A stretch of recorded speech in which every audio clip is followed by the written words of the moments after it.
de estarmos aqui com a nossa apresentação da nossa querida Sidéria, que sempre nos expõe de uma forma tão transparente, tão clara, né? Gratidão por isso, viu, Sidéria? Gostaria também de agradecer aos nossos mentores espirituais, sempre aqui com a gente nessas noites de terça-feira.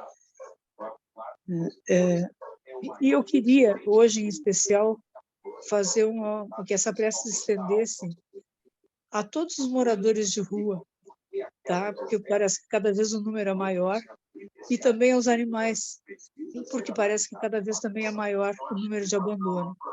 Tá? Então, nesses dias de frio, de chuva, não tem como não se sensibilizar com isso. Tá? Penso nos bichinhos, que eles também, como a gente, eles sentem medo, fome, abandono, doença. Né? Então, eu queria que isso chegasse neles, nos moradores de rua, como uma luz rosa de amor, como um raio de sol para aquecer. E que a gente possa aproveitar ao máximo o nosso estudo e que tenhamos muita proteção e muito amparo nessa 1h30. Que assim seja. Obrigada, Alice, querida. De nada. Então, gente, assim, vamos começar mais uma vez, né, com muita alegria, né, com esse grupo querido, né, o nosso estudo que a gente faz.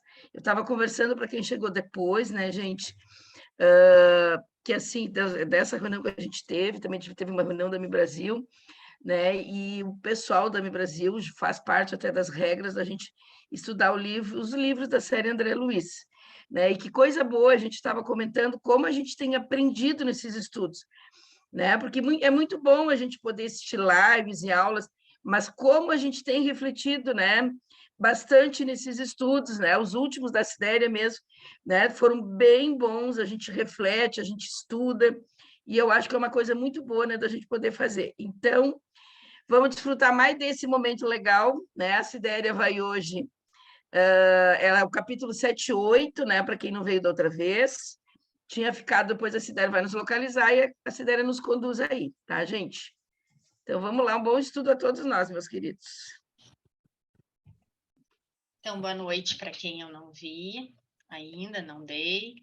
Em primeiro lugar, eu queria muito agradecer o carinho de vocês. É gostoso ver que, assim, que a intenção era passar o melhor possível capítulo. É um capítulo muito importante para entendimento do resto do livro. E que foi uma coisa extremamente prazerosa para mim, o estudo, né? Então, compartilhar com vocês é uma grande alegria. Hoje, a gente vai dar continuidade, eu não sei se vocês lembram que no final da última aula eu dei uma tarefinha para vocês, né?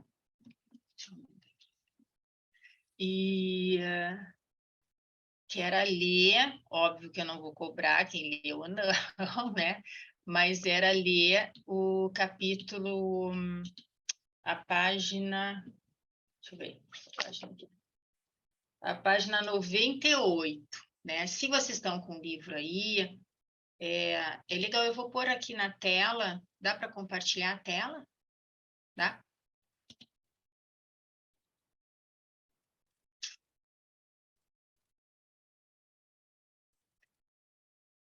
Eu acho que é essa aqui.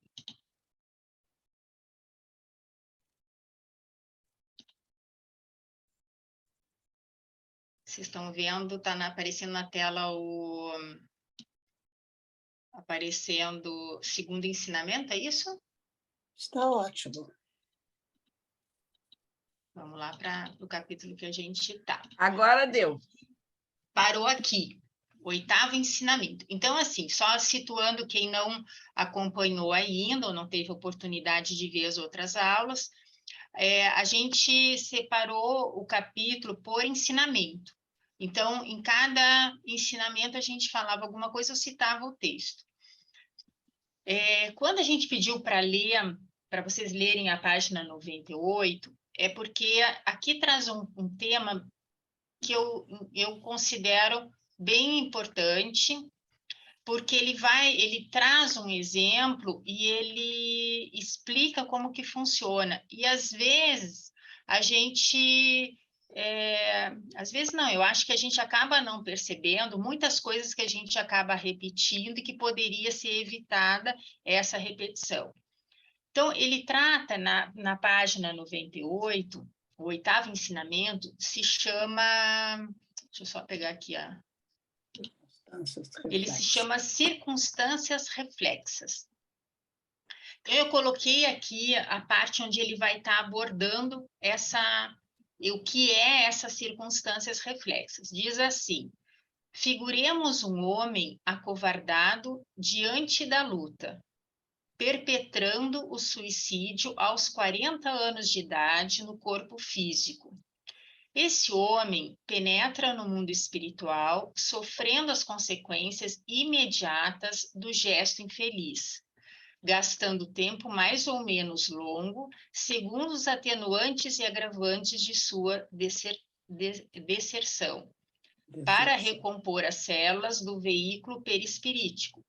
E logo que oportuno, quando torna a merecer o prêmio de um corpo carnal na esfera humana, dentre as provas que repetirá, naturalmente se inclui a extrema tentação ao suicídio na idade precisa em que abandonou a posição de trabalho que lhe cabia, porque as imagens destrutivas que arquivou em sua mente se desdobrarão diante dele por meio do fenômeno a que podemos chamar circunstâncias reflexas, dando aso a recônditos desequilíbrios emocionais que o situarão, logicamente, em contato com as forças desequilibradas que se lhe ajustam ao temporário modo de ser. Se esse homem não houver amealhado recursos educativos e renovadores em si mesmo, pela prática da fraternidade e do estudo, de modo a superar a crise inevitável, muito dificilmente escapará ao suicídio, de novo, porque as tentações, não obstante, reforçadas por fora de nós, começam em nós e alimentam-se de nós mesmos. Vocês vão ver que aqui nos slides, eu estou sublinhando algumas palavras e eu estou deixando elas em negrito. São palavras que não tem no texto dessa forma, mas que eu fiz para chamar a nossa atenção. Então, vamos voltar lá. O que ele está dizendo? Ele está nos dizendo que uma pessoa... Tem duas coisas importantes. Primeiro, ele está dizendo que uma pessoa que comete suicídio, ela vai ter que recompor o corpo perispirítico dela, porque ela agrediu. E esse tempo vai depender do que ela fez da vida dela. Então, não é assim, isso a gente já falou na última aula, não é assim, todo suicida vai para o Vale do Suicida, todo suicida vai acontecer isso. Depende. Nós vamos ver no capítulo 8, principalmente, o caso da Alzira, em que ela cometeu suicídio. Vocês vão ver como que ela age no plano espiritual. Então, a gente tem que começar a quebrar aquela imagem de que foi uma coisa ruim, foi uma coisa que vai trazer um grande sofrimento, que em relação ao suicídio, se a pessoa provocou, sim, é verdade. Mas a gente tem que parar com o julgamento, né? Então, aqui ele está mostrando que tudo vai depender de como foi a vida, né? Se teve uma vida onde ela tem situações que atenuam, né, o que ela provocou através do suicídio, vai ser uma forma que ela vai reagir. Agora, se ela vem já, né, trazendo muitas dívidas em relação à forma como ela agia, é isso que ela vai colher também. Entende? Aí vai estender mais o prazo. Isso é uma coisa. Agora, a questão das circunstâncias reflexas, o que me chamou a atenção é que fica tudo registrado na mente, né? Tudo está lá registrado. E aí, quando a pessoa chega naquela idade em que ela cometeu suicídio, ela vai ter de novo o pensamento, isso volta, né? E ela tem vai ter a vontade de cometer o suicídio de novo. E ela vai cometer se ela não provocou um crescimento até esse período. Ou seja, o que ele está dizendo? Que a forma como eu caminhei até então, quer dizer, se eu trabalhei no amor, eu desenvolvi o conhecimento nas questões morais, eu comecei a entender o que é fraternidade, eu faço caridade, eu desenvolvo, né? O que vai acontecer? Essas ações, essas atitudes vão amenizar a lembrança. Então, quando a lembrança vier, mesmo que inconscientemente, mesmo como às vezes vem só um pensamento que vem, o que vai acontecer? Não vai ter efeito em mim. Por quê? Porque eu já compreendi, eu já desenvolvi a importância que a vida tem para mim. E aí, a partir disso, eu fiquei pensando assim, tá, aqui ele está dando um exemplo de suicídio, mas e as outras coisas? Porque tudo é assim, né? Então, vamos supor, né? Vamos pegar a questão de passar os outros para trás. Né? Eu tenho lá uma situação que eu provoquei uma situação noutra vida que eu me propus, eu enganei muita gente, né? Eu tive muito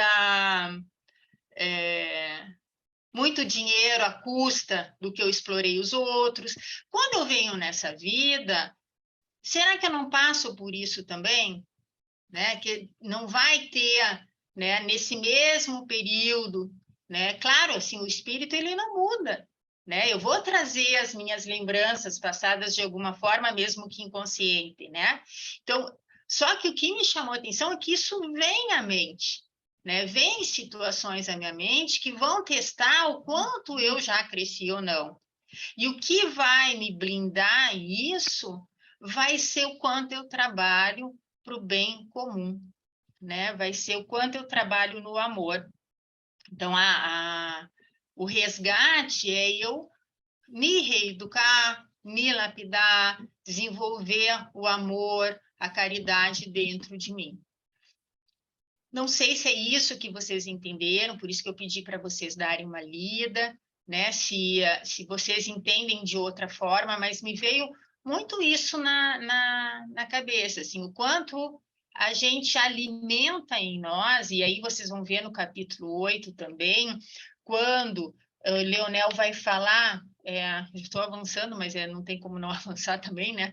Quando o Leonel vai falar sobre como eles interferem na nossa mente, né? Eu voltei a pensar nas circunstâncias reflexas, porque tem ali um registro em mim de algo passado que eu fiz, e aí o que acontece? Quando vem na idade onde essas coisas aconteceram, eu fico mais vulnerável, que é isso que eu entendi, né? E essa vulnerabilidade vai ser o canal para eles influenciarem na minha vida se eu não tiver desenvolvido em mim conceitos, valores morais, né? Tenho uma atividade que eu possa desenvolver na caridade, enfim.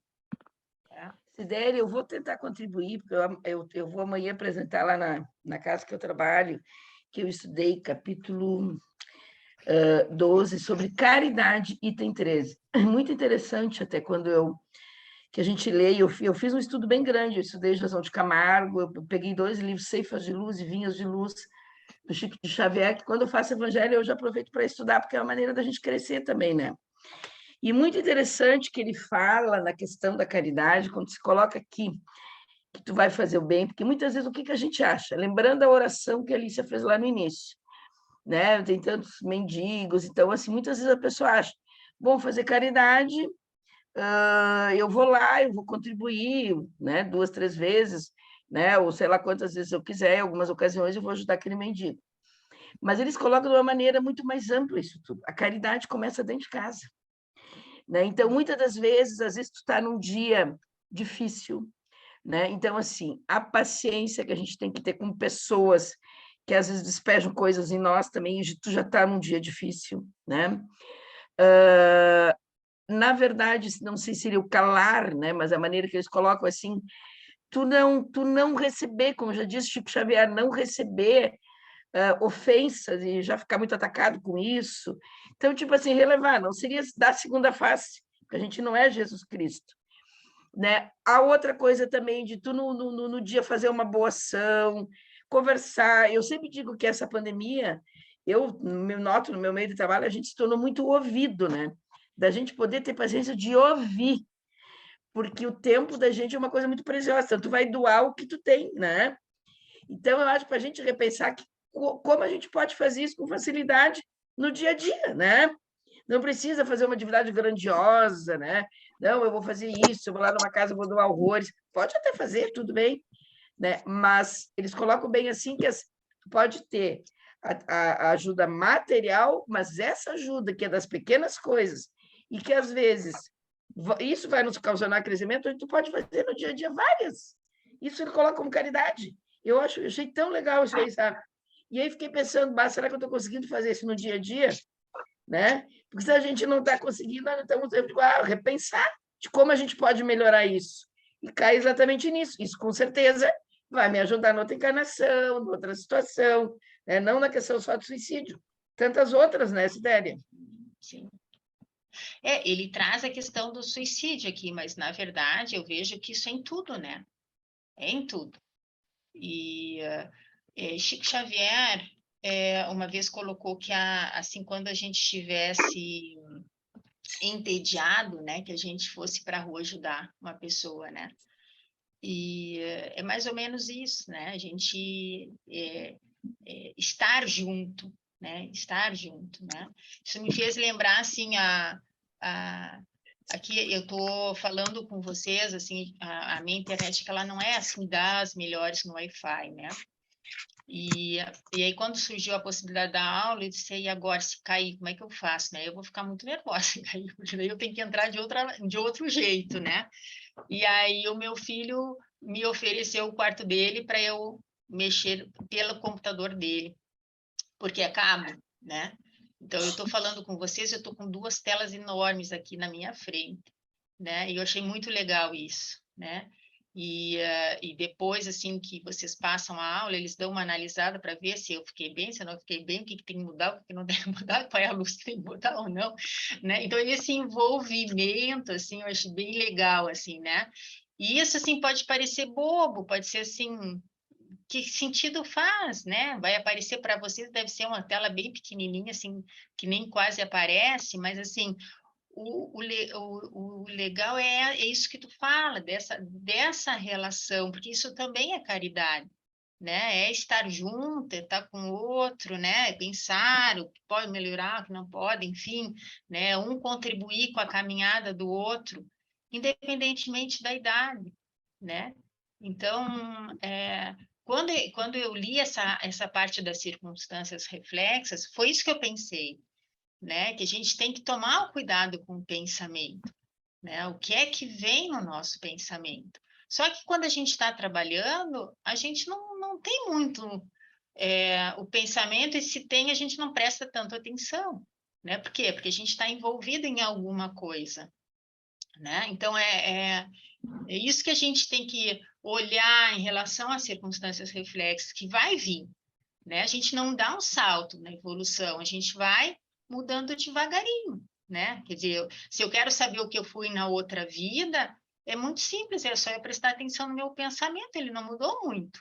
Ele está mudando, né? Lentamente, né? Então, aí eu vou saber as dificuldades, obviamente não o que de fato aconteceu, mas assim, como é que eu sou frente às dificuldades? Porque eu sei o que eu penso, né? E aqui ele está trazendo isso, essa coisa de pensar o que eu estou alimentando em mim, né? O que é que eu estou dando valor naquilo que vem no meu pensamento, certo? Mexer um pouco contigo, Sidéria. Eu tenho um sobrinho, tem um que me empresta computador, o outro não empresta nem a pau. Então, é caridade mesmo. Tem um que de jeito nenhum, não, tia, não, vai lá, pega outro computador. Então, isso é caridade, sim, ainda mais se é adolescente, não é fácil, viu? É caridade mesmo, né? Sim, Bem lembrado isso aí. E o sim, cuidado, né, Sidéria? Eu acho bem isso que tu sim. falasse, né? É, é.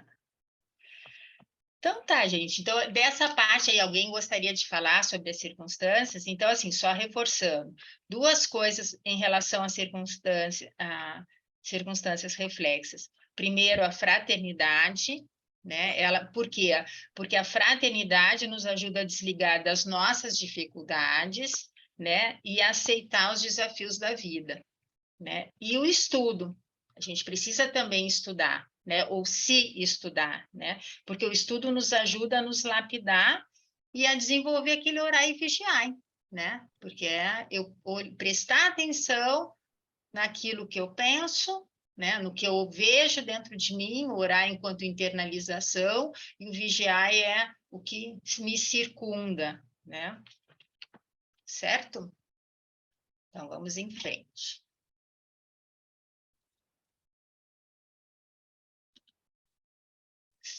Aí ele pergunta nessa, até coloquei aqui, ele pergunta como é que a criatura e como pode a criatura habilitar-se devidamente para resgatar o preço de sua libertação. Então, diante da circunstância reflexa, diante do que eu vou estar repetindo se eu não tomar cuidado, como que eu posso fazer? E olha a resposta que vem.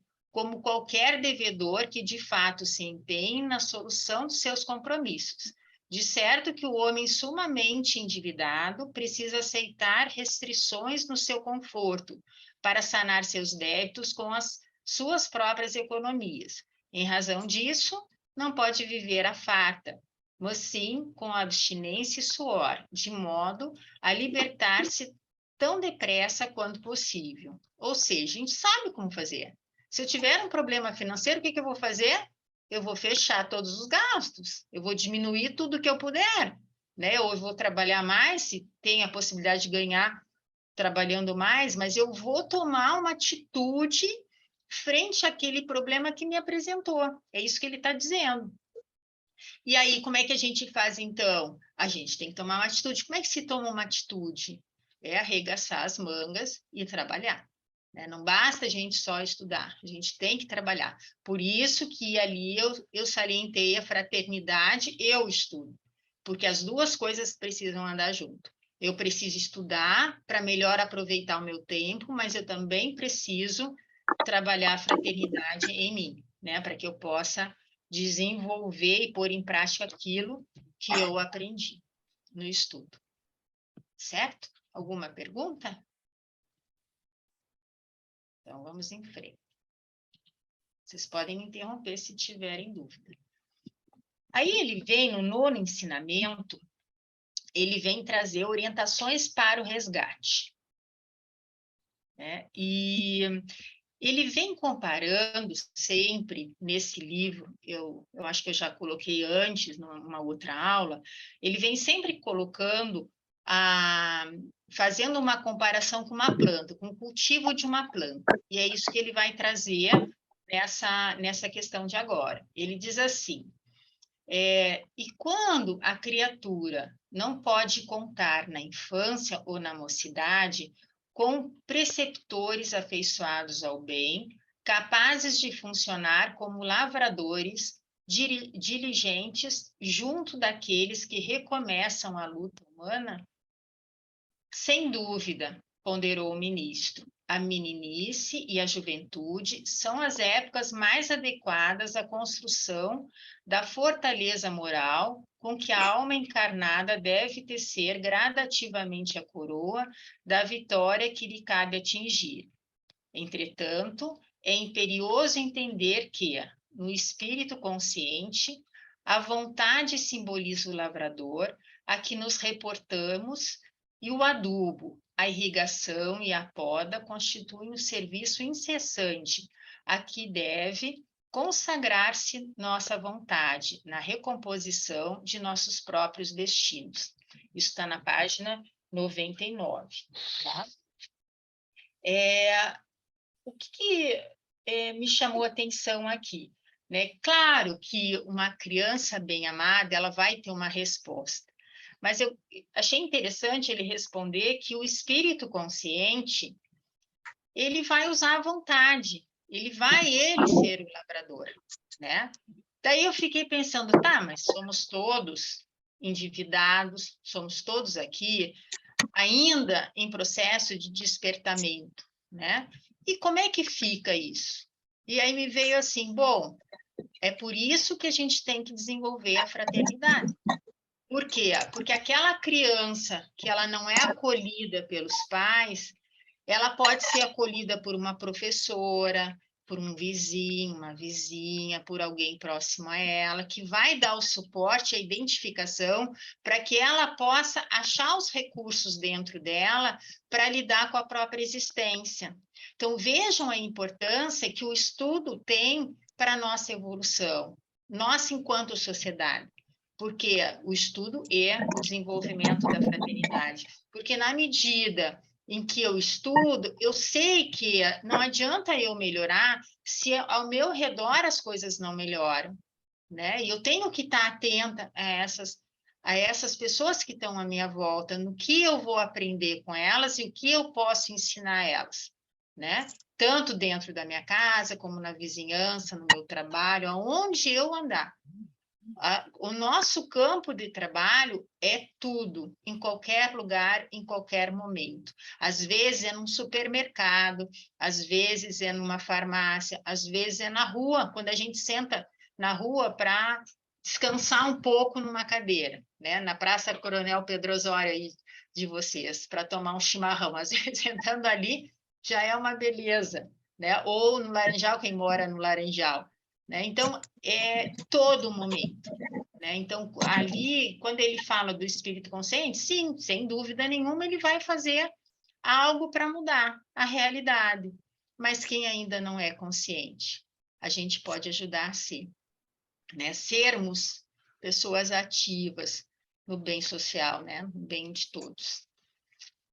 Certo? E aí ele fala mais ali, em momentos de reajuste, o foco no trabalho reparador é fundamental. Todo minuto da vida é importante para renovar e redimir, aprimorar e purificar. Compreendamos que a tempestade, como símbolo de crise, surgirá para todos, em determinado momento. Contudo, quem puder dispor de abrigo certo, superar-lhe-á os perigos com desassombro e valor. Ou seja, vejam a importância que a gente tem na nossa existência.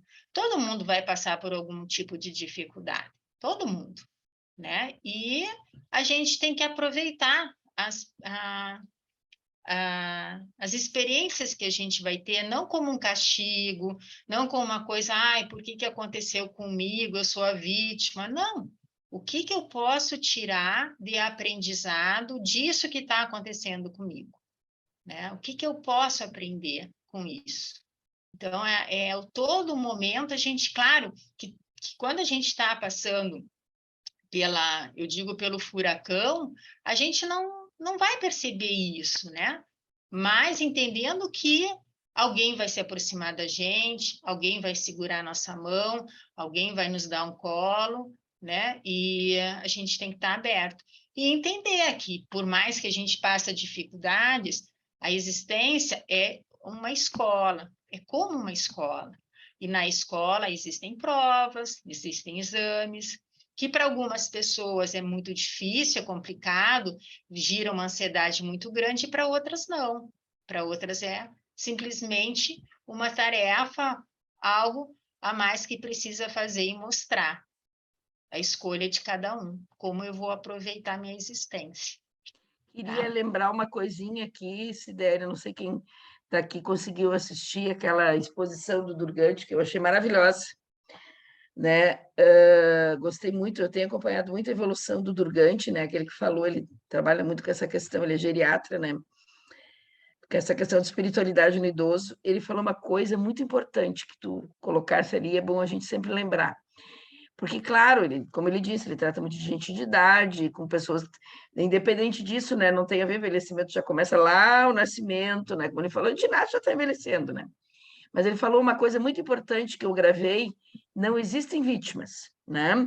Porque o que acontece muitas vezes? Tu pega uma pessoa que tá envelhecendo e está doente, de por que comigo? Por que tem que ser comigo? E ele vai reagir de uma maneira completamente diferente daquela pessoa que aceitar isso como uma prova. Mas a gente vê muito isso dentro do hospital, gente. Né? Eu trabalhei muito lá na FAO, eu me lembro da Rui, ali onde tinham pacientes. Eu vi de tudo, gente, tudo. Teve uma época que tinha um paciente meu com AIDS internado, com suspeita de câncer. Meu Deus, eu vi pessoas tão resignadas com um ensinamento tão importante para mim, sabe? E vi outras pessoas se queixando muito. Então, eu vejo bem claro isso. É um lugar ali onde se trata pessoas muito doentes mesmo, né? Claro, como dizer, é a pessoa conseguir entender e é o tempo de cada um. Mas porque a maneira de passar vai ser diferente, né? E me lembrei também de uma coisa importante, que agora eu não me lembro o nome, quando eu participei de uma mesa do pessoal lá de Canguçu, da Casa Espírita, que eu acompanhei no verão, numa mesa que eles me convidaram lá, muito legal, que ela fala uma coisa muito importante, que quem reclama, conclama 2 vezes contra o universo te devolve. Isso vale para tudo, né? Então, quando a gente tem que passar por uma dificuldade, tem que arregaçar e ir adiante. Não adianta, né, gente? Eu acho que é por aí o negócio, que é isso que a gente aprende. Não é fácil, né? Mas se a gente conseguir levar isso de uma maneira mais tranquila, a gente vai conseguir superar muito mais. Porque não vai mudar. Nós vamos ter que passar por isso, né, Sidéria? Já está preparado para nós isso. A gente vai ter que passar de um jeito ou do outro. Se a gente conseguir passar de um jeito mais leve, com certeza vai ser muito melhor, a gente vai evoluir mais, mas lembrar bem isso, não existem vítimas, né? Como a gente vê ainda isso, né? A gente tem que passar por isso. A gente esquece que a gente já programou tudo isso lá em cima, né? E depois aqui a gente fica reclamando, tem que passar por tudo isso, que dificuldade. Mas a gente já combinou tudo isso. Só que a gente não lembra, né? Eu acho que é bem lembrar isso, né? E até as coisas mais simples, né? Porque às vezes o que a gente passa aqui são coisas que a gente construiu aqui mesmo, né? E que são consequências, não tem, né? Não tem outra possibilidade, né? Então, é aprendizado puro. A escolha é nossa, se a gente quer sorrir ou se a gente quer sentar e chorar, né? Pode fazer os dois, né? Quer dizer, chorar também é bom, eu gosto de chorar, eu acho que é pôr para fora, mas a gente não pode usar o choro como forma de se vitimizar, né? E sim de expurgar aquele sentimento que a gente está trabalhando. Tu vê, na outra exposição, na outra exposição que o Sérgio conseguiu participar, ele falou até disso muito, né? Que a gente, muitas vezes, fala, da outra vida. Sim, nós tem dessa também. Eu acho que lembrar que nós estamos pagando também os dessa, né? É bem isso aí, né? Eu acho que a maior parte é dessa, né? Tem, claro, algumas provações que a gente precisa passar, né? E que já programou para isso, mas, assim, o próprio desenvolvimento da nossa família, né? As pessoas que vêm para a nossa família são programações, né? Então, são relações passadas, né?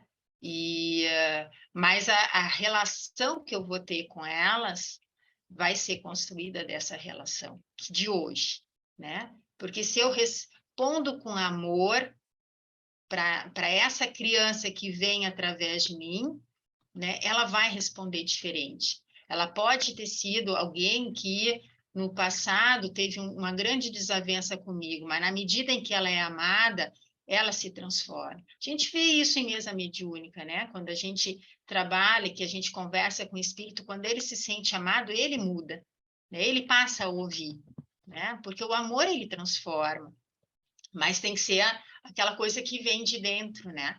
E não precisa, vocês vão ver na parte que fala da Alzira, que assim, não precisa de uma grande transformação, né? A gente não precisa ser perfeito, a gente precisa agir e deixar o amor falar por nós, né? Que é difícil, não é fácil, né?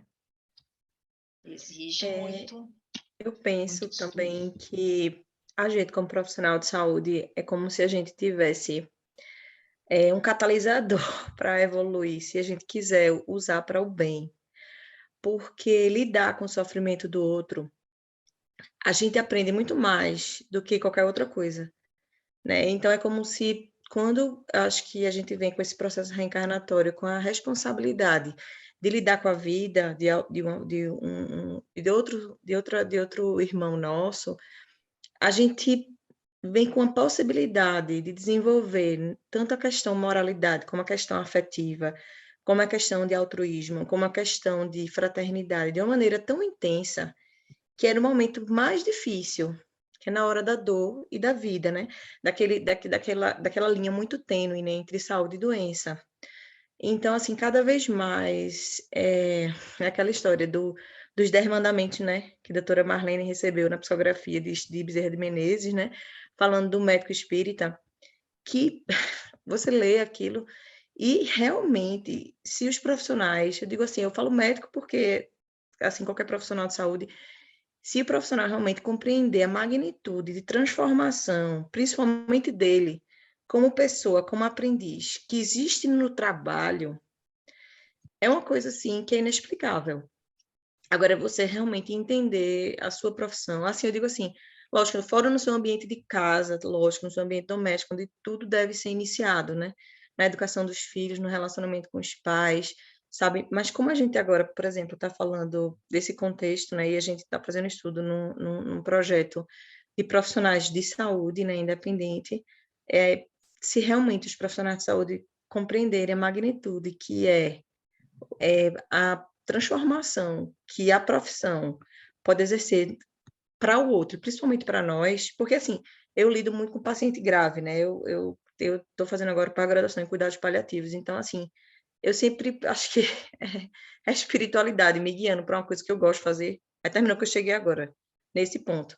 Assim, eu estou mais lidando com o paciente não morrer, nessa fase da terminalidade. E assim, hoje em dia eu vejo assim, eles me ensinam tanto.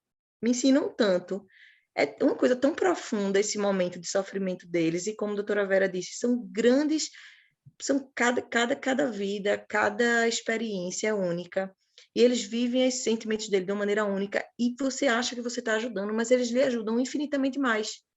Então, assim, só contextualizando nessa situação, porque eu achei esses capítulos extremamente profundos.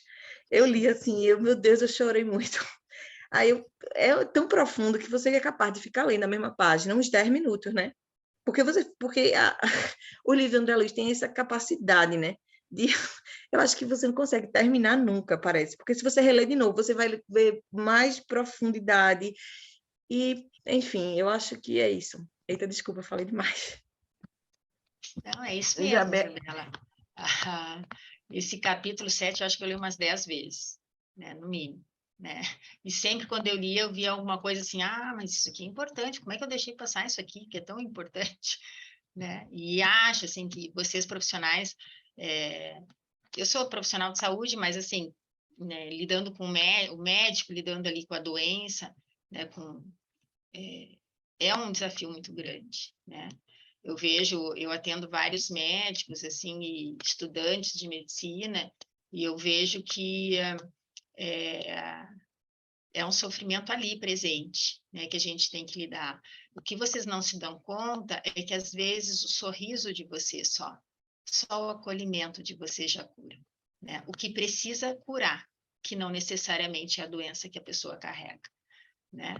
Então, a gente se dispor a ouvir o outro, a escutar o outro, né? É um grande passo muito importante, concordo plenamente com você, né? E aí entra uma coisa que o Sérgio já falou, acho que foi da outra vez, eu não sei se foi na outra aula ou se foi numa palestra que eu andei assistindo dele essa semana, que ele fala que a gente precisa fazer terapia, né? Autoconhecimento, porque a nossa análise vai nos dar o suporte para lidar com os pacientes e aguçar a nossa escuta, né? Que é tão importante quanto o trabalho com eles. E eu concordo, né? Como psicóloga, eu concordo com isso. Que a gente se olhar ajuda muito a gente escutar o outro.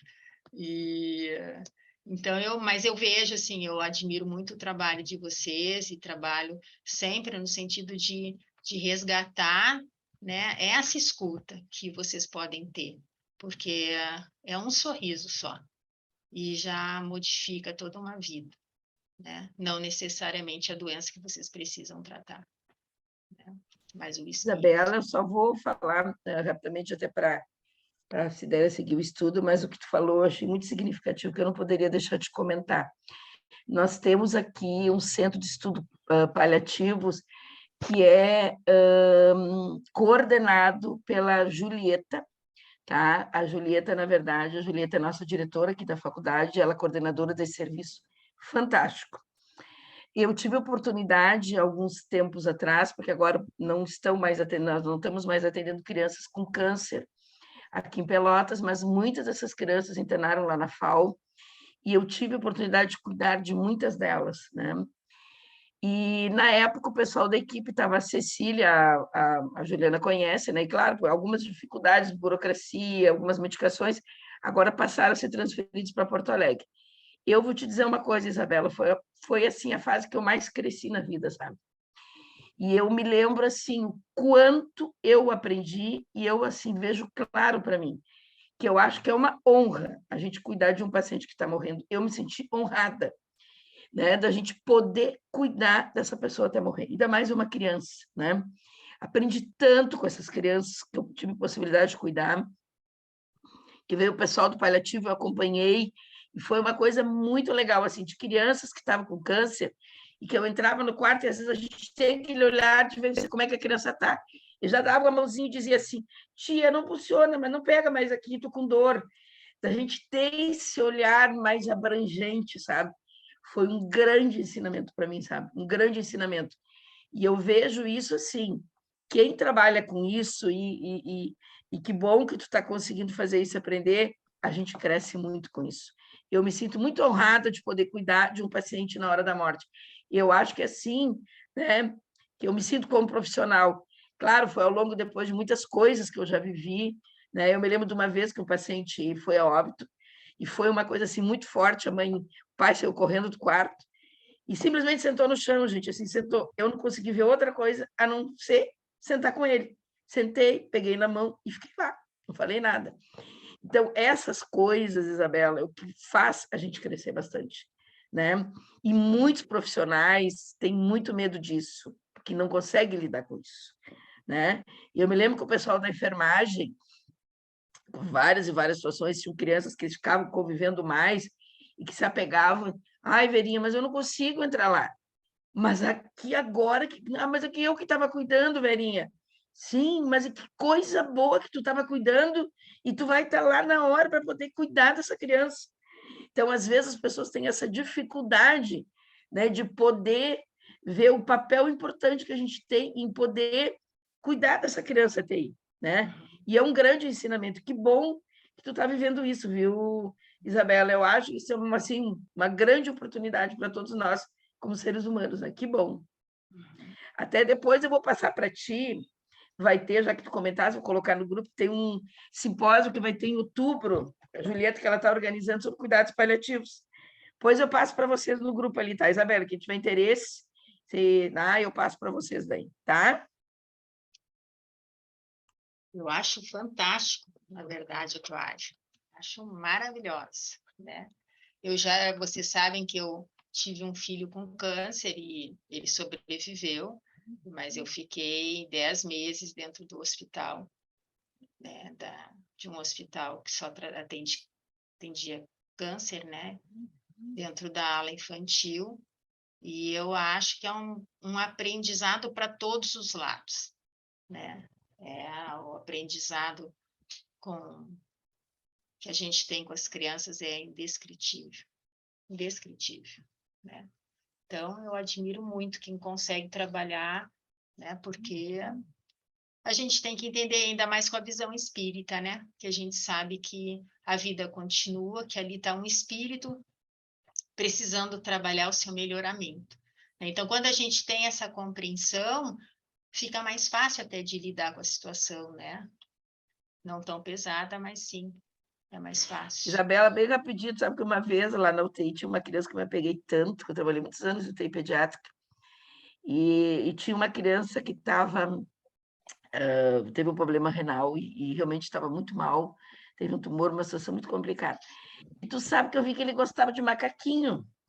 Eu tinha até hoje, eu gosto de botar muito bichinho no meu carro. Acho que lá quem me conhece sabe que eu adoro, eu encho de bichinho dentro do carro. Eu peguei todos os macaquinhos que eu tinha e botei no quarto, sabe? E aquilo me fez tão feliz, que é essa coisa assim de bons momentos que tu proporciona para aquela pessoa, tu entendeu? Foi uma coisa tão boa de poder ter feito aquilo. Então, é assim, pequenas, é o que a gente comentou hoje, pequenas atitudes, né? E é uma área bem legal essa área, viu, Isabela? Então, que bom que tu está tendo essa oportunidade, né? Que coisa boa. Então, pequenas atitudes para fazer aquela pessoa naquele momento feliz, né? E com criança, claro, é bem mais complicado, né, Isabela? Bem mais difícil, né? Sim. Então, vamos em frente. Senão a gente não termina hoje. Falaram comigo. Hã? Alguém falou. Raquel. Não, né? Oi, Raquel. Eu estava falando com o Lucas aqui, quando ele está na minha volta. Se tu precisar, me avisa. Tá. Então, continuando lá, as orientações para o resgate continuam. Então, ele vem falando, né? Eu não expliquei antes no slide anterior, mas ele vem falando de orientações para a gente resgatar as coisas que a gente precisa, né? Para melhorar. E aí ele diz assim: nossas manifestações contrárias à lei divina, que é invariavelmente o bem de todos, são corrigidas em qualquer parte.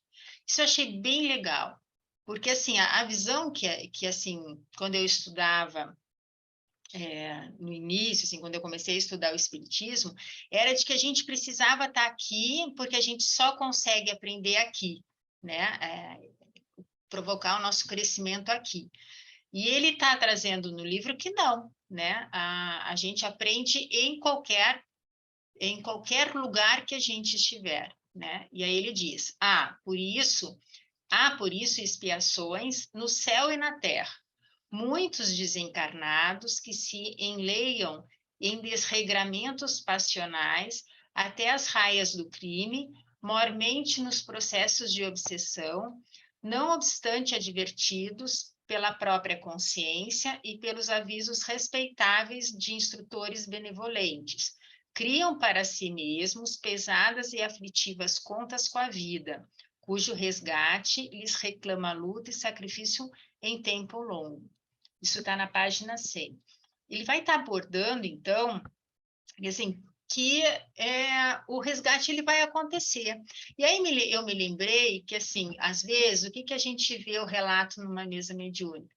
Que o espírito vem e ele diz que ele estava em sofrimento ali, e aí ele fez uma oração, né? O sofrimento dele era porque ele lembrava, ele se culpabilizava das coisas erradas que ele tinha feito, e aí ele não aguentava mais sofrer, ele fez uma oração, e nessa oração ele foi acolhido, né? Ele foi levado para ser atendido, né? O que significou essa oração no desenvolvimento dele, na caminhada dele? Foi o primeiro passo. Ele deu o primeiro passo para a modificação.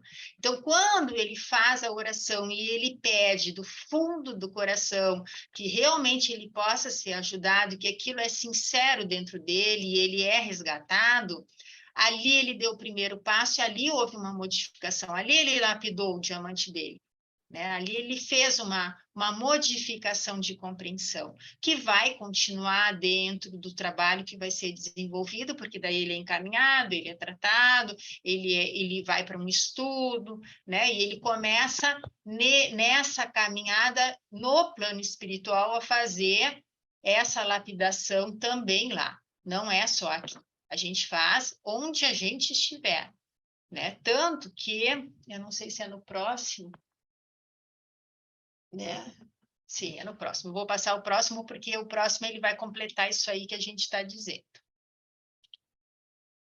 Né? Ele diz assim: é justo lembrar que o nosso esforço de auto-reajustamento na vida espiritual, antes da reencarnação, na maioria das circunstâncias, ameniza-nos a posição, garantindo-nos uma infância e uma juventude repletas de esperança e tranquilidade para a recapitulação, para as recapitulações a se efetuarem na madureza, exceção feita, naturalmente, aos problemas de dura e imediata expiação, nas quais a alma é compelida a tolerar rijos padecimentos. Muitas vezes, desde o ventre materno, tanto quanto os desenganos e os achaques, as humilhações e as dores da velhice ou da longa enfermidade antes do túmulo. Essas dores, angústias e sofrimentos vários nos suavizam a ficha do espírito devedores, permitindo-nos abençoada trégua nos primeiros tempos da esfera espiritual, logo após a peregrinação no campo físico. O que ele está trazendo nessa parte? Ele está dizendo que os esforços que eu vou fazer... então, vamos pensar pegar esse exemplo. A pessoa estava em sofrimento, fez uma oração e foi resgatada. Então, todo o trabalho que ela faz ali, o esforço que ela faz, houve o despertamento, ela faz um esforço para recuperar, ela vai para um estudo, ela tenta se melhorar, ela participa das atividades que lá a equipe espiritual encaminha ela para fazer, né? Todo esse trabalho de auto-reajustamento que ela já começa a fazer, dependendo do trabalho, do esforço que ela fizer para fazer essa mudança, quando ela vem para a vida terrena, isso pode ser amenizado. Da mesma forma que quando eu estou aqui na Terra, as coisas que eu fiz, as coisas que eu plantei, aquilo que eu fiz de bom, qualquer coisa que eu faça para o meu melhoramento, né, e para o bem da comunidade, isso também vai amenizar quando eu for para o plano espiritual, também vai me ajudar. É por isso que a gente não pode dizer que um suicida vai para o Vale do Suicida, ou vai para isso, ou vai para aquilo. Porque a gente não sabe a história da pessoa, a gente não sabe o que ela teve aí que possa amenizar todo o sofrimento que ela vai ter. É certo que ela vai ter que reparar, é certo que ela fez algo grave, mas a gente não sabe o que ela plantou antes. Ela pode ter plantado algo que vai amenizar isso, ou não.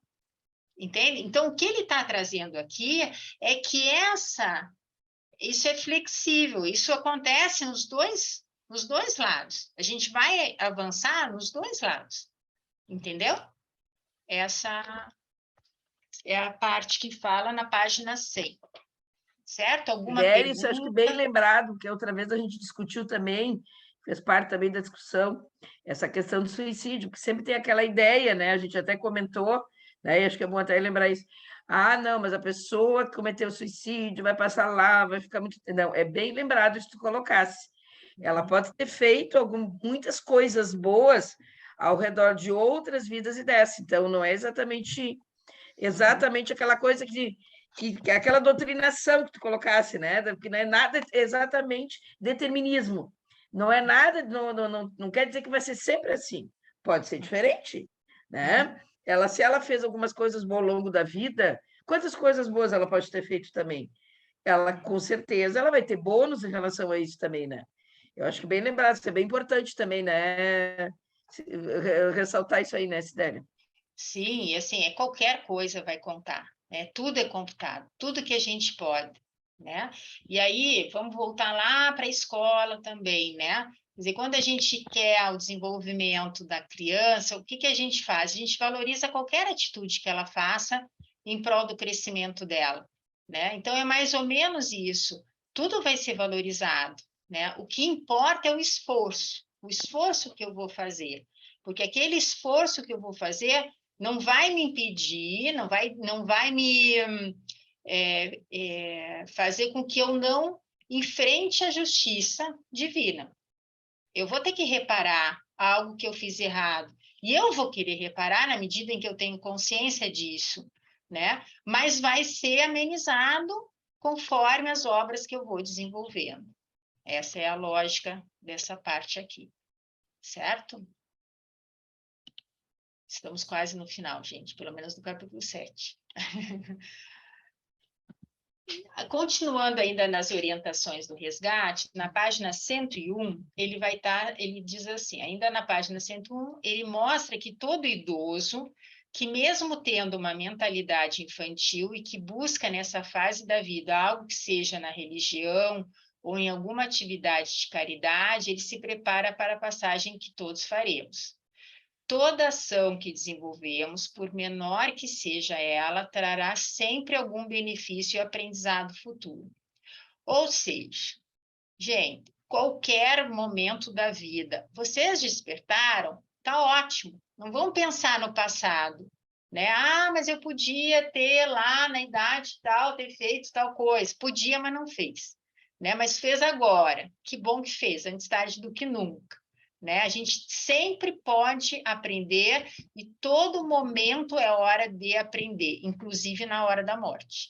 Né? Então, essa coisa que aqui é um texto até maior, no 101, que ele vai falar da velhice, que assim, a gente está sempre aprendendo. Essa história de que, não, eu vou deixar para a próxima vida, porque essa já passou o tempo. Não, não passou o tempo.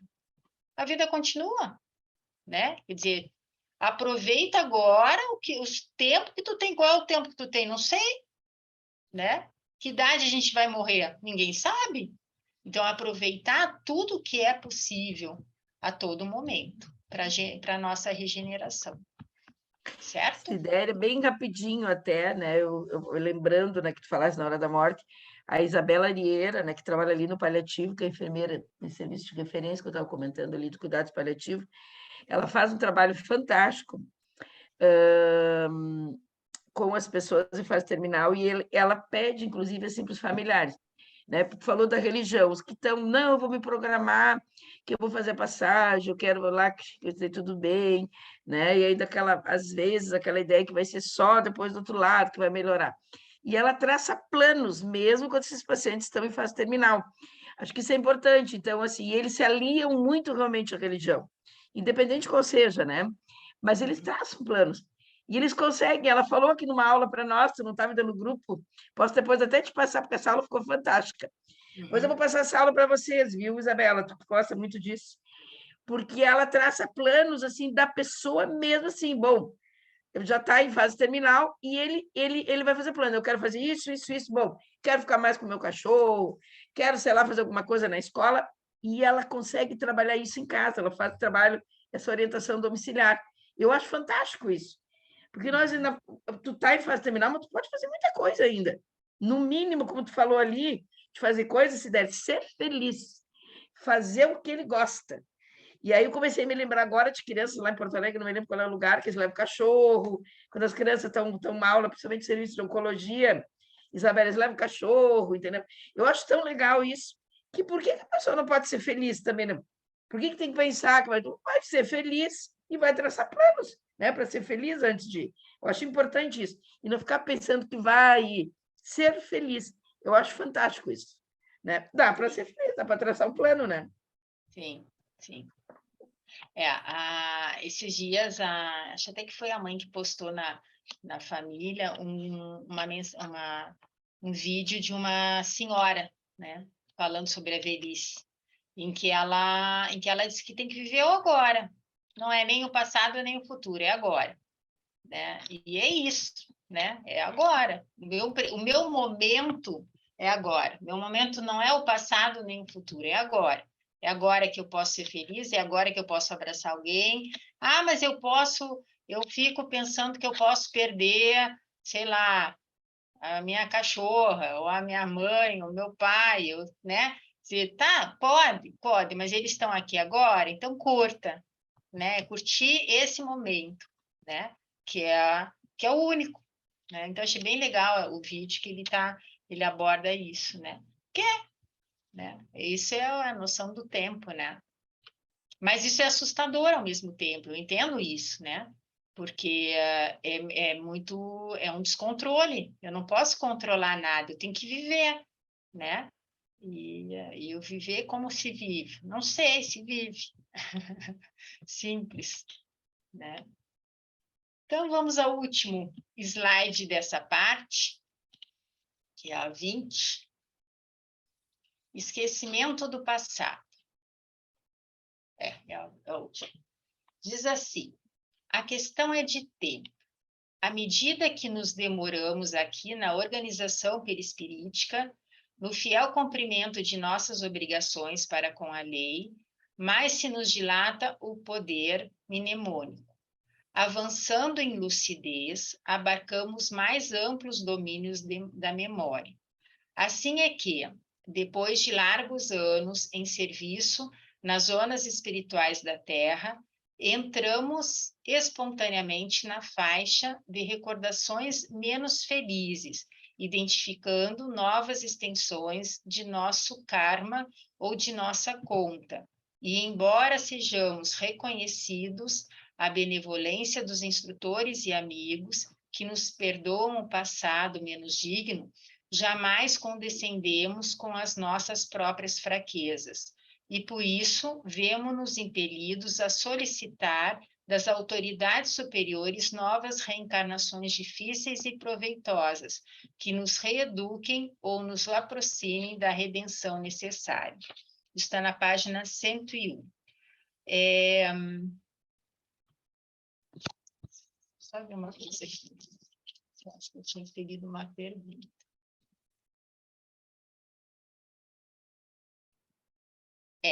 Assim, deixa eu voltar um pouco. Essa fala que ele fez depois que André Luiz fez a pergunta. Ele diz assim, ministro amigo, compreendendo que há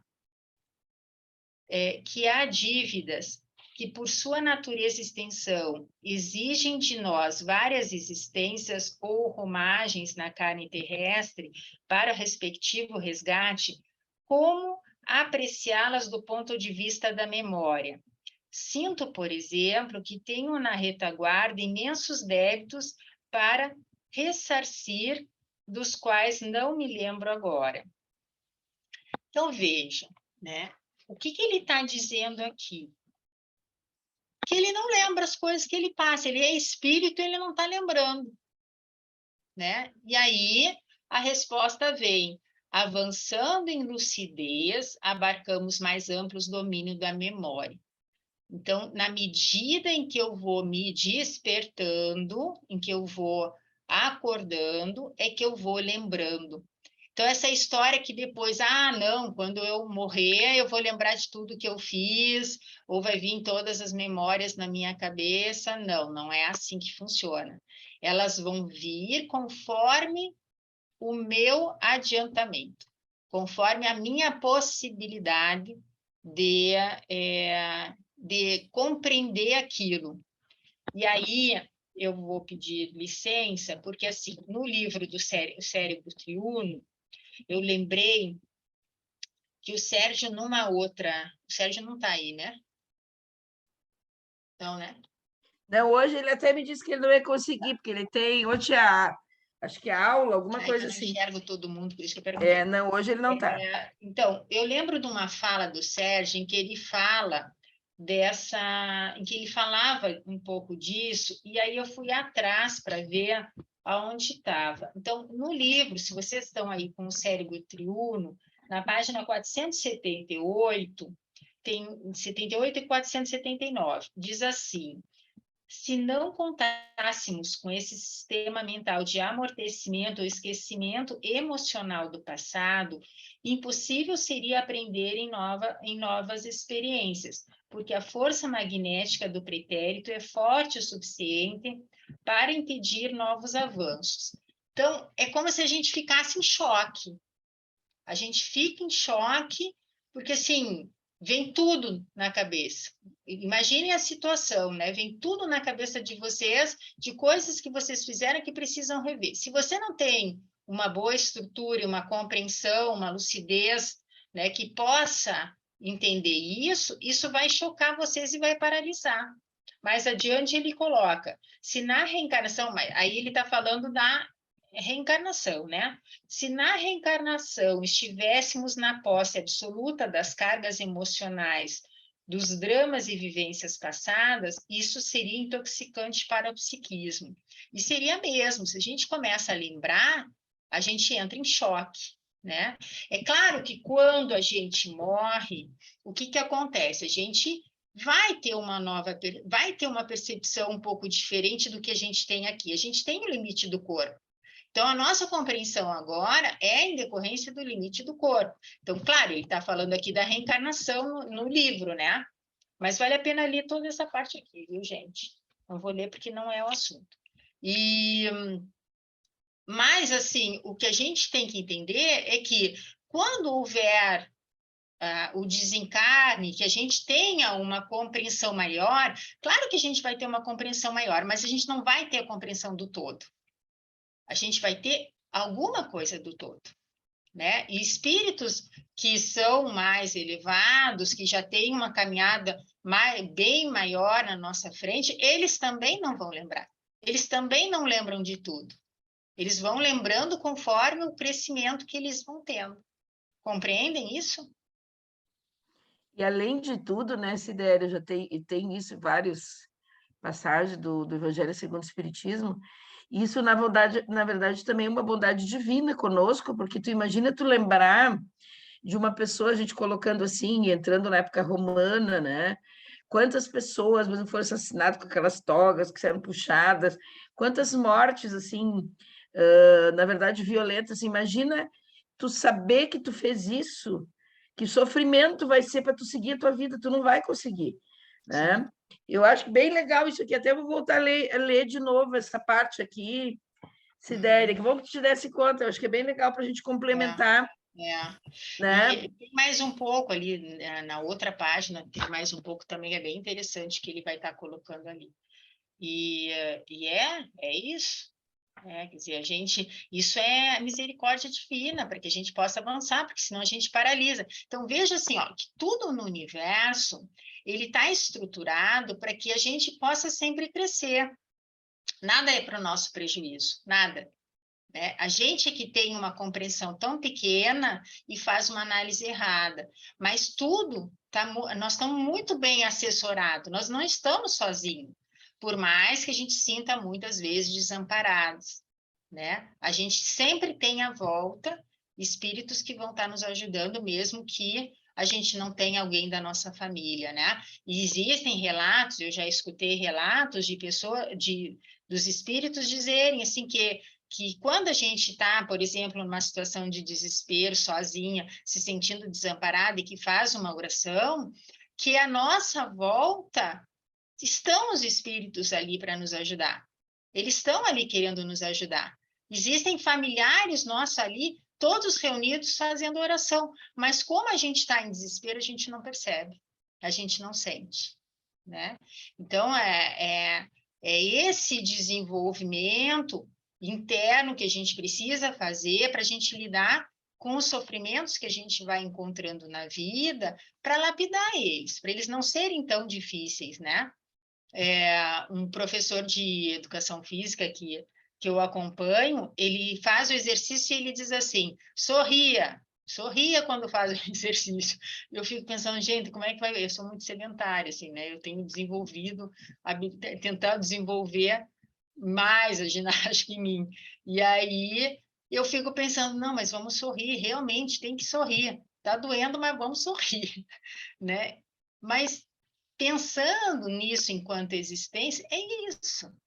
Não vamos ser uma poliana, achar que tudo é belo e maravilhoso, porque isso é tóxico também, né? Mas que a gente possa tirar dessa dor que está nos machucando dentro uma forma de rever a nossa própria caminhada, porque ela é uma forma de ensinamento, certo? Com isso, a gente encerra essa parte do capítulo 7. Alguém tem alguma pergunta? Capítulo maravilhoso, né, Sidéria? Porque, olha, vou dizer uma coisa assim, olha, esses últimos 2 anos, acho que eu li 7 livros já, 7 ou 8 livros da série André Luiz.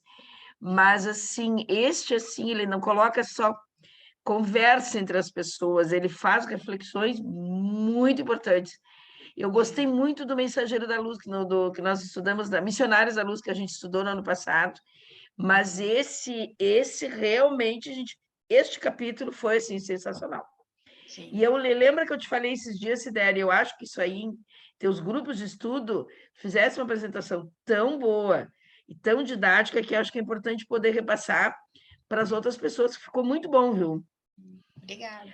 A Janine, quando nós começamos a nossa atividade esse ano, ela apresentou, acho que o primeiro capítulo desse livro do Ação e Reação, e ela fez uma apresentação, sabe o que ela fez depois, Sidéria?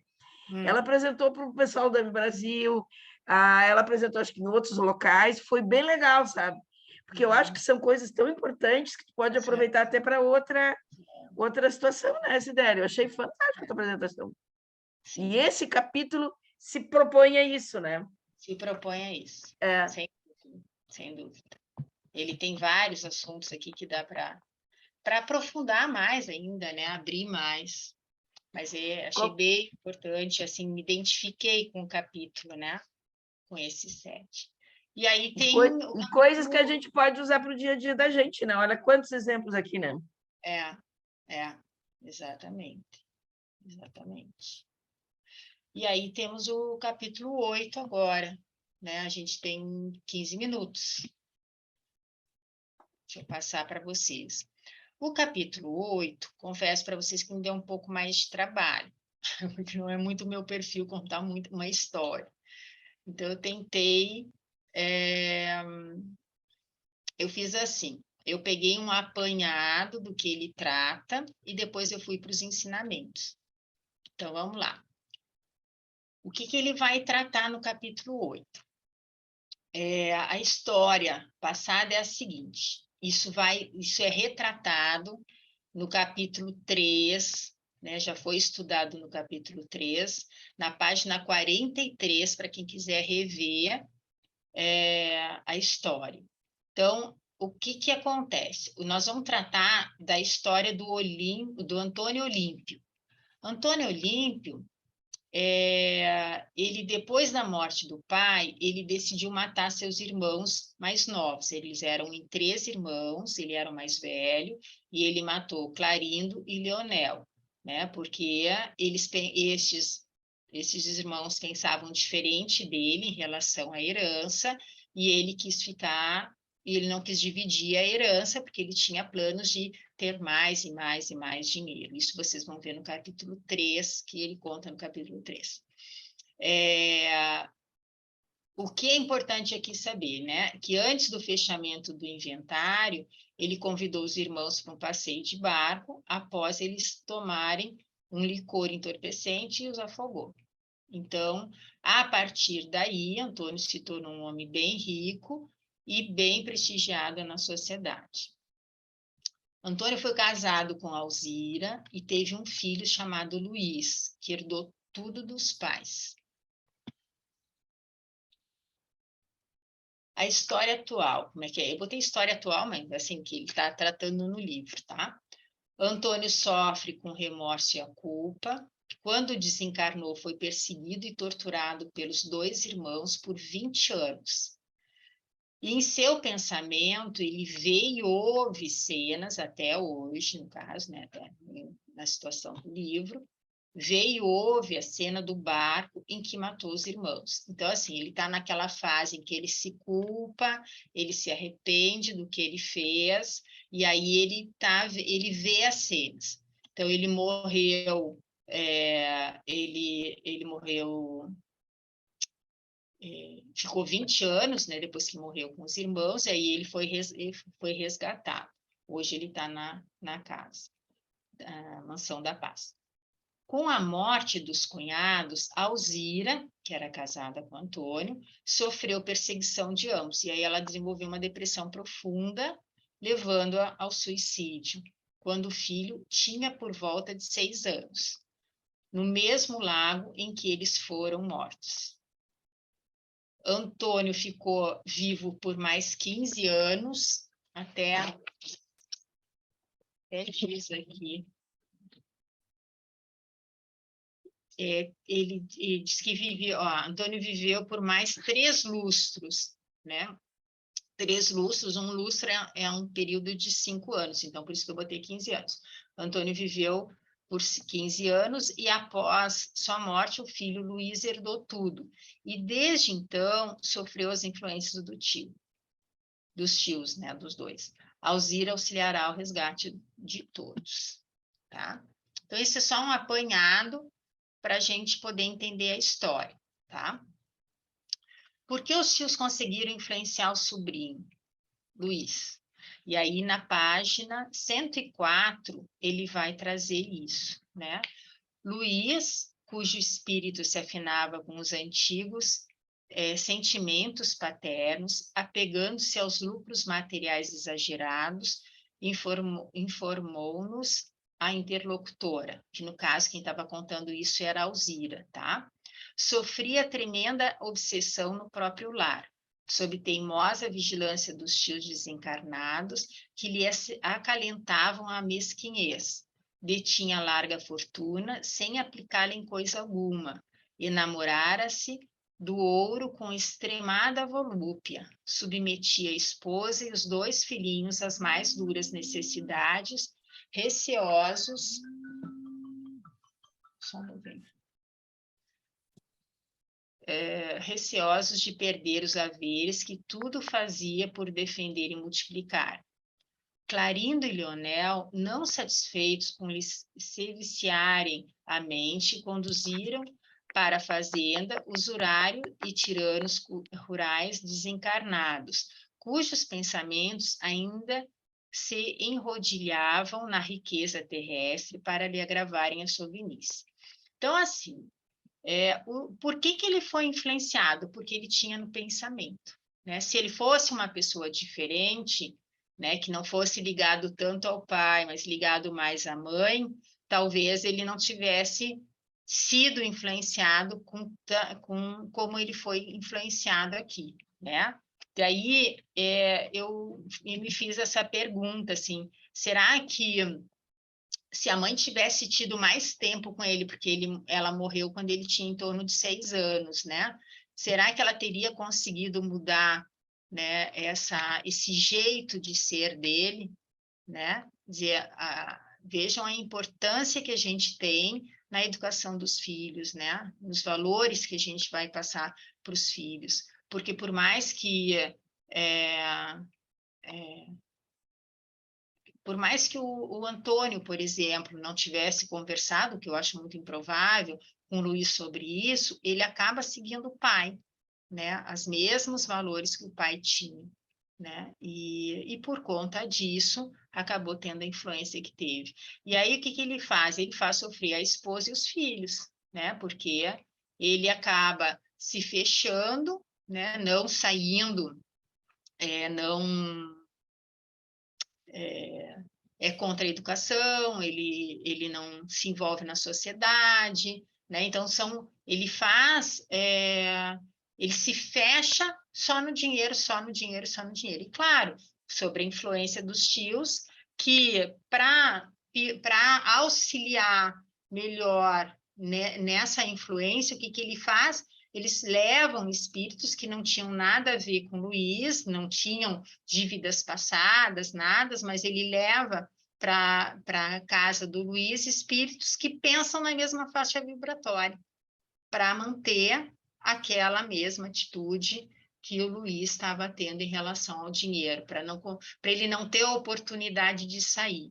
Em determinado momento do livro, do capítulo, eles até falam, né, que eles primeiro levaram esses espíritos para lá para eles poderem se dividir entre influenciar o pai e influenciar o filho, né? Mas aí tiraram o pai deles, né? O Antônio deles, e aí ele ficou mais, ficaram mais presos lá no Luís, certo? E assim, uma coisa que me chamou a atenção, né, Sidéria, e como repete muito isso no livro, né, a questão do dinheiro, a questão do ouro, como isso é bem enfatizado, né? né? Todos, na verdade, todos, inclusive os cunhados também, mas a questão foi o envolvimento, a questão da fixação mental no dinheiro, acho que esse seria o termo, na verdade, que eu quero me referir, entendeu? Sim. E que causou toda essa obsessão, toda essa perda, né, de moral, né? A questão não é nem o dinheiro em si, né? Mas é a ganância que tem, né? Exatamente, esse é o termo, a ganância, é isso aí. A ganância, não existe mais nada além disso, né? Eu tenho que ter, enfim. Então, assim, como é que vai acontecer, né? Silas foi, então, encarregado de orientar os trabalhos de preparação para a reencarnação de todos os envolvidos. E no dia marcado, Alzira vem para a Mansão da Paz para, juntos de Silas, Hilário e André, eles visitarem a casa do filho. Só que antes de partir, a Alzira pede para ver o marido, que foi resgatado pela equipe socorrista, né? E pede para fazer uma prece para eles. Uma coisa assim que vocês vão ver nesse capítulo, assim, o quanto existe toda uma organização para o resgate. Ou seja, não é fácil. Se a gente errar, nós vamos dar trabalho, entende? Para esse resgate. Então, a gente tem que prestar muita atenção no que a gente está fazendo, porque uma coisa que poderia ser simples pode se tornar de muitos e muitos anos. Vocês vão ver que nesse capítulo eles vão começar o preparo. E o preparo é nada, quase, se for ver, né? Quer dizer, eles vão com muita cautela, vão na casa do Luiz, vão conversar com o Leonel e com o Clarindo, né? Vão sentir primeiro como é que está. Então, o capítulo todo passa nesse sentido, mostrando isso, né? Então, vejam que tem toda uma organização para que as coisas se desenvolvam como tem que desenvolver. E aí eu coloquei aqui a prece que ela fez. Por quê? Porque ela tem 3 pontos na prece que eu achei muito interessante para a gente fazer uma relação até com o suicídio dela, né? Diz assim: Mãe Santíssima, anjo tutelar dos náufragos da terra, compadece-te de nós e estende-nos tuas mãos doces e puras. Reconheço, Senhora, que ninguém te dirige debalde a palavra de aflição e de dor. Sabemos que o teu coração compassivo é luz para os que se tresmalham nas sombras do crime e amor para todos os que mergulham nos abismos do ódio. Perdoaste os que te aniquilaram o Filho Divino nos tormentos da luz, e além da paciência com que lhes suportaste os insultos, vieste ainda do céu, oferecendo-te-lhes braços protetores.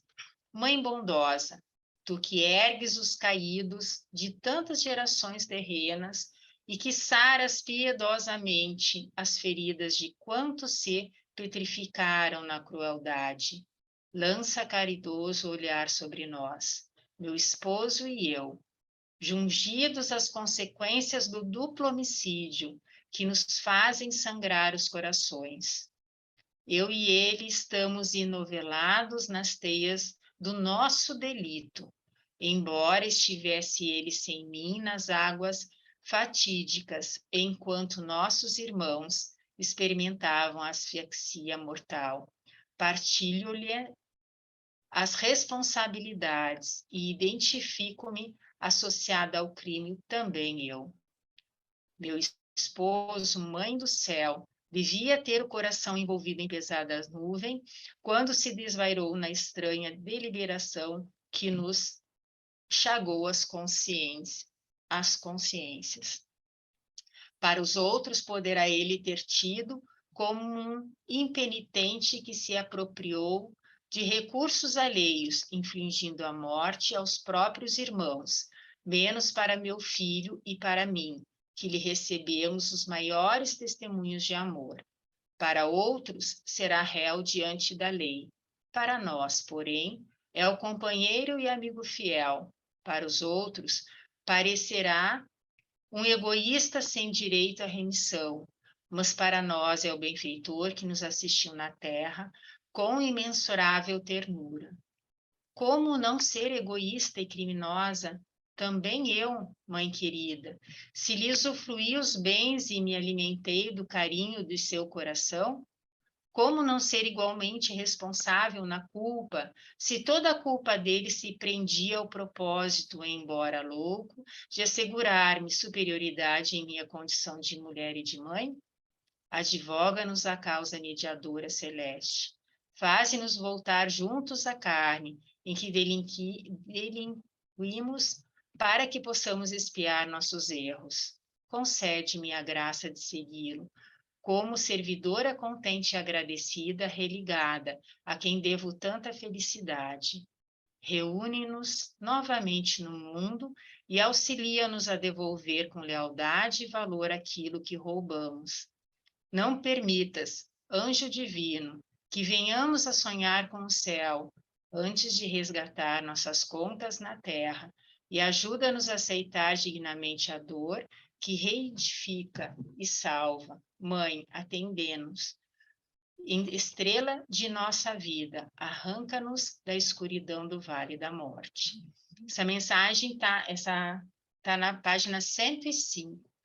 Eu quis ler para encerrar, a gente não vai poder continuar, mas assim, ó, só queria salientar algo que a gente já conversou, né? Vejam assim a superioridade dessa mulher, que vem e se coloca como responsável porque ela usufruiu, porque ela estava do lado dele, né? Então ela se coloca como responsável também pela morte dos dois, né? Quando ela não teve responsabilidade, se for, né, ver, mas só o fato de estar junto, porque ela considera, né, que ele fez isso para dar algo para ela.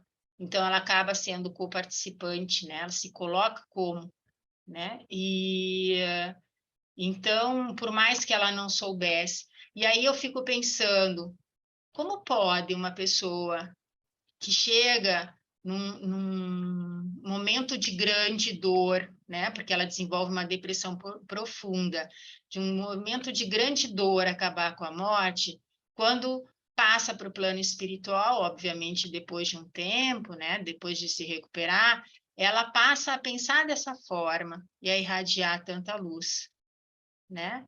Então vejam como a gente ainda é tão pequeno para entender determinadas coisas e quanto a vida é complexa, né? Que a gente não pode se limitar aos limites da nossa consciência, porque quando a gente faz isso, a gente julga sem compreender as coisas, né? Então, achei bem bonita a mensagem, achei que a gente ia chegar nela para encerrar hoje, né? E que fique ela para a gente pensar, né, nas atitudes, nas nossas atitudes frente aos outros, né, naquilo que a gente, ela vai falar, Alzira, que o suicídio, ela se deixou envolver, assim, com o irmão por conta de coisas passadas, de vidas passadas, né, de experiências anteriores, mas, assim, não entra em detalhes, mas faz um elo dizendo que não foi à toa que essas influências aconteceram, né? Mas ela mostra que com essa oração, e vocês vão ver o resultado da oração, né? O quanto isso realmente mostra uma pessoa um espírito que se transformou, né? E que não é um ser superior, é um ser que vai vir, que vai resgatar, que tem as suas dificuldades, né? Mas que é capaz de fazer coisas que vão marcar, né, a vida de todos eles. E acho que vão ter que continuar mais uma vez. Não quero dizer nada, Vera. Eu acho. Não, mas estava muito bom. Eu queria aproveitar, até para aproveitar essa tua oração que tu fizesse, muito linda, né, no nosso encerramento da reunião de hoje. E eu só queria, assim, colocar algumas coisinhas como uma oração, continuando nessa tua perspectiva aqui. Então, eu queria fazer um agradecimento muito importante nesse momento, gente, em oração, tá? Complementando a oração da Sidéria, que a gente possa, né, ser sempre melhor nessa vida e nessa encarnação, que a gente possa aproveitar, né, como esse exemplo dessa oração tão linda que faz nos refletir, que a gente possa dar o nosso melhor para que a gente possa crescer e nos tornarmos pessoas melhores, que esse, na verdade, é o nosso objetivo aqui na Terra, né? Que isso sirva de reflexão, essa oração, para que a gente repense, né, no nosso papel, na nossa vida, nas nossas coisas, né? Eu acho que até isso, eu nem vou fazer outra oração para complementar, porque eu acho que essa oração fecha com tudo que a gente estudou hoje, né? Foi fantástico, viu, Célia? Eu acho que a gente repense, né, em como eu estou fazendo isso, né? Porque eu acho que o importante desse estudo é para que a gente possa se melhorar, né? Em como eu vou aproveitar esta encarnação, porque, na verdade, essa encarnação é a que a gente precisa crescer, né? E, então, eu vou aproveitar e vou agradecer mais uma vez a Sidéria, viu, Sidéria? Né, da oportunidade de tu estar aqui com a gente, né? E desse estudo ser cada vez muito proveitoso. Hoje a gente tirou muitas reflexões, né? Que isso possa servir para o nosso dia, para o nosso... Né, e relembrando lá no início que a Alissa fez a oração, né? Que a gente também possa repensar no papel da nossa caridade no dia a dia, nós como espíritas, como estudiosos, como, né, na verdade, seres em evolução e seres que precisam muito crescer, né? Então, te agradecer mais uma vez, viu, Sidéria? E eu acho que a oração fechou com chave de ouro, né? Foi muito bom. E vamos ter mais uma reunião, com certeza. E que vai ser boa também, né? Tá? Muito obrigada, viu, Sidéria? Então, eu acho que nos vemos agora no próximo, tá, gente? Jupira, vamos te esperar, viu? Muito obrigada, Vera. Muito obrigada, amigos, por me receber. E fico encantada de ouvir a minha filha, né?